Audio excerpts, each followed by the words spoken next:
सर्वेभ्यो नमो नमः। आज की वीडियो में हम लेप प्रत्यय पढ़ेंगे। आपके जो 10th क्लास तक का लेवल है उसमें लेप प्रत्यय के प्रश्न किस तरीके से आते हैं, लेप प्रत्यय और किस तरीके से जुड़ता है, कैसे प्रश्न आते हैं, शब्द कैसे बनेंगे, बहुत सारे एग्जाम्पल हम यहाँ पे देखने वाले हैं। तो सबसे पहले बात होती है लेप प्रत्यय किस मीनिंग में इस्तेमाल होता है। तो लेप प्रत्यय जैसे कत्वा होता है ना, करके शब्द में, कि कोई काम करके अगला काम किया जाए। ठीक है, मतलब एक वाक्य ऐसा है जिसमें दो काम हो रहे हैं, तो पहला काम करके दूसरा काम हो रहा है, तो वो जो पहले वाला काम होगा ना, उसके करके अर्थ में लेप प्रत्यय का इस्तेमाल होगा। यानी कि पहले जो क्रिया है उसको कर लेने के भाव को प्रकट करेगा लेप प्रत्यय। पहली बात। दूसरी बात, लेप प्रत्यय का केवल यह जुड़ता है, ले और पे जो होंगे ना वो हट जाएंगे, केवल यह जुड़ेगा। केवल आप इतना समझिए। ठीक है, एक चीज तो ये हो गई, करके अर्थ में होगा कत्वा प्रत्यय की तरह। जैसे मैं यहाँ पे वाक्य लिखती हूं कि वह गुरु को प्रणाम करके, वह गुरु को प्रणाम करके पढ़ता है। ये आपका वाक्य है, वह गुरु को प्रणाम करके पढ़ता है। तो कैसे, मतलब दो काम हो रहे हैं ना, एक तो प्रणाम करना और एक पढ़ना। तो पहले काम कौन सा हो चुका है, प्रणाम करने का काम हो चुका है, प्रणाम करके पढ़ता है। तो यहाँ पे जो प्रणाम करके शब्द है इसमें लेप प्रत्यय का इस्तेमाल होगा। ठीक है, समझ रहे हैं आप। और लेप प्रत्यय का केवल आपको यह इस्तेमाल करना होता है। एक बात तो ये होगी। दूसरा, लेप प्रत्यय देखो मीनिंग एक है कत्वा का और लेप का, तो फिर दो प्रत्यय रखने की क्या जरूरत थी, एक ही प्रत्यय हो जाता। तो इसमें अंतर ये है कि जहां लेप प्रत्यय जुड़ता है वहां धातु के शुरू में उपसर्ग आता है, उपसर्ग प्लस धातु होती है, और प्लस होता है प्रत्यय। और प्रत्यय कौन सा होता है, प्रत्यय होता है लेप। समझ रहे हैं आप मैं क्या कह रही हूं।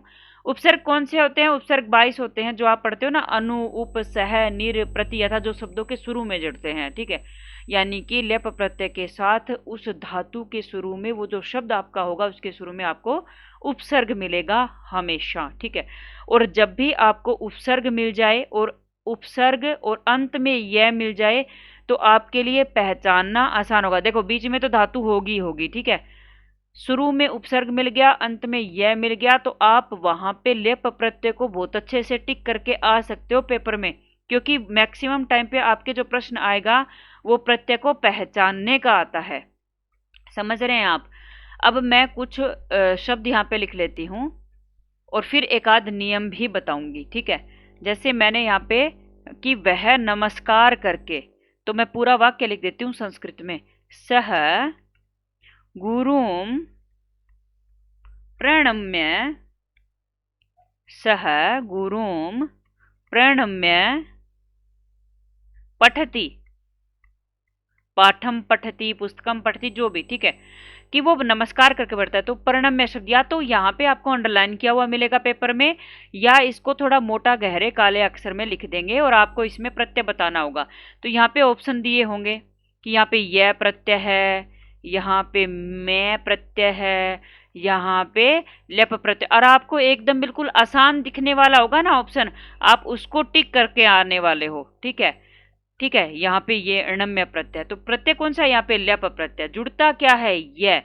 अब देखिए अंत में यह दिख रहा है ना आपको, प्रणम्य के अंत में यह है और शुरू में क्या है, देखिए प्र उपसर्ग है। प्रणम्य में शुरू में क्या है, प्र उपसर्ग है, प्र प्लस नम प्लस लेप। ये आपका विग्रह होगा, विच्छेद होगा। अगर आपको प्रणम्य शब्द दे दिया पेपर में, एक तो डायरेक्ट पूछ सकता है कि इसमें प्रत्यय कौन सा, और एक आपको क्या कहेगा कि इसमें प्रत्यय जोड़ के बताओ। तो ऑप्शन आपके किस तरीके से हो सकते हैं, मैं यहाँ पे लिख रही हूं। जैसे आपके ऑप्शन हो सकते हैं प्र प्लस न प्लस में, ठीक है, प्र प्लस नम प्लस य।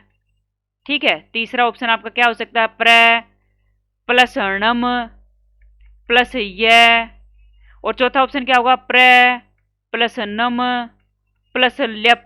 ये देख के बिल्कुल आपको ऐसा लगेगा कि ये तो हो ही नहीं सकता, इसकी तो शक्ल ही नहीं मिल रही। क्यों नहीं मिल रही? कि नम में एक तो ल्यप पूरा लिखा हुआ यहाँ पे ये नहीं है, पूरा नम जो है ना, नम में न नहीं है, तो आप ये ऑप्शन बिल्कुल नहीं करोगे। आप थर्ड ऑप्शन को टिक करके आने वाले हो, जो कि बिल्कुल आपका गलत होगा। ठीक है, आपका फोर्थ ऑप्शन जो होगा ना, फोर्थ वाला लास्ट वाला ऑप्शन है, वो बिल्कुल सही है। ठीक है, अब हम क्या करेंगे, प्रश्न हमने देख लिया किस तरीके से आएगा। अब हम कुछ एग्जाम्पल देख लेते हैं यहाँ पे। समझ रहे हैं आप मैं क्या समझा रही हूँ? अभी हम एग्जाम्पल देखना शुरू कर लेते हैं। आपका है वी प्लस ज्ञा प्लस ल्यप। आप सारे एग्जाम्पल को ध्यान से पढ़ लेंगे ना, तो आपको अलग करना और जोड़ना सब कुछ आ जाने वाला है पेपर में। तो आपका शब्द क्या बन गया? विज्ञाय। अगर यहीं पे आपके सम उपसर्ग लगा दो, सम प्लस ज्ञा प्लस ल्यप, तो क्या बनेगा? संज्ञाय। ठीक है, ये शब्द बन गया। अब मैं यहाँ पे लगा देती हूँ आ प्लस गम प्लस ल्यप। ठीक है, आ प्लस ची, नहीं सम लगा लो, आ प्लस दा प्लस ल्यप।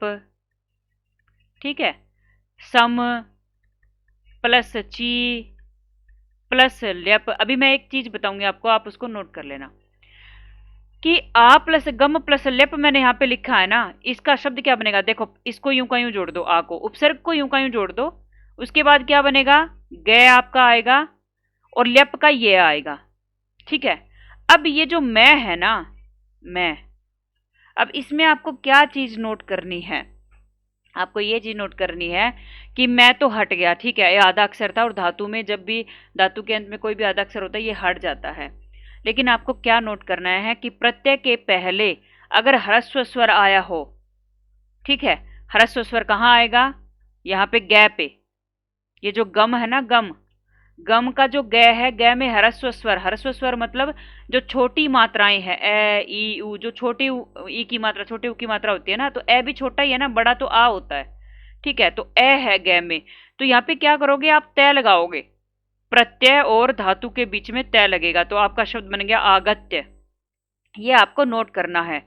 अब यहाँ पे क्या है? आ, दा यूं का यूं जुड़ेगा, क्यों? जब दा पे आ की मात्रा है और आ जो है ना ह्रस्व नहीं है, आ दीर्घ है। दीर्घ का मतलब क्या है? बड़ी मात्रा। ठीक है, तो यहाँ पे तय नहीं लगेगा। अब इसके बाद लगा दो ये, आदाय शब्द बन गया।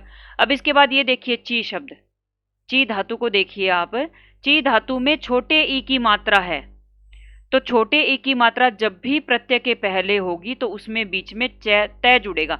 अब यहाँ पे एक सूत्र से जुड़ता है, उस सूत्र को आप सूत्र में नहीं जाना है, आपको केवल ये समझना। अब जैसे मैं यहाँ पे शब्द लिख देती हूँ वी, उपसर्ग देखिए सबके आगे लगा हुआ है, वी प्लस जी प्लस ल्यप। अब यहाँ पे क्या समझ में आया आपको?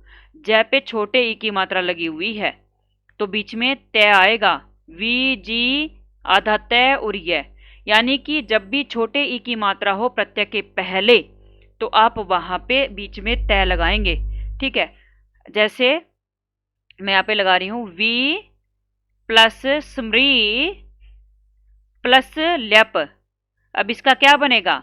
इसका बनेगा वी और स्मृ को यूं का यूं जोड़ दो और बीच में तय लगाओ, आधा तय और ये ल्यप का ये, तो आपका शब्द बन गया विस्मृत। क्यों लगा?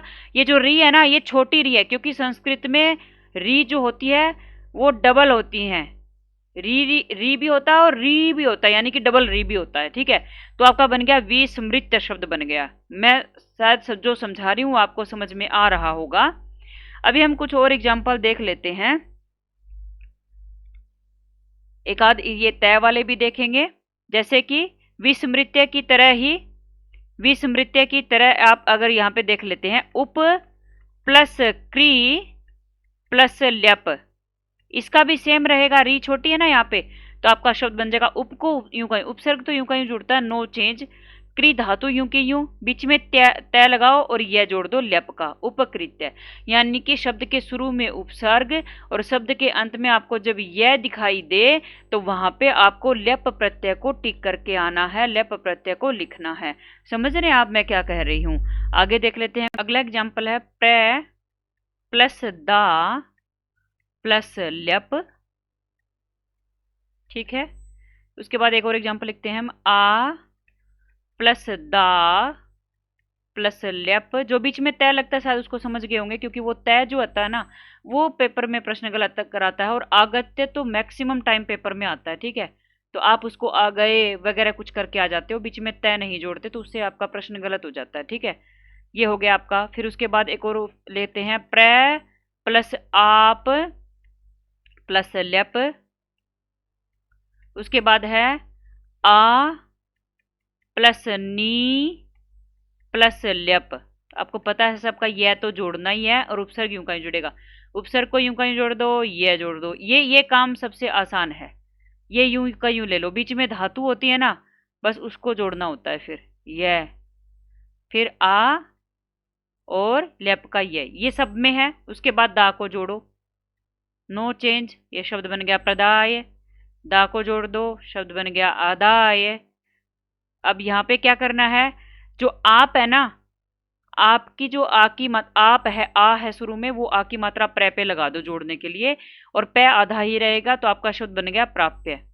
अब उसके बाद आ नी को यूं का यूं जोड़ दो, शब्द बन गया आपका आनीय। ठीक है, तो इस प्रकार हमने इस वीडियो में लेप प्रत्यय समझा। अगर आपको ये वीडियो अच्छे लगे तो लाइक शेयर और सब्सक्राइब कीजिए। धन्यवाद।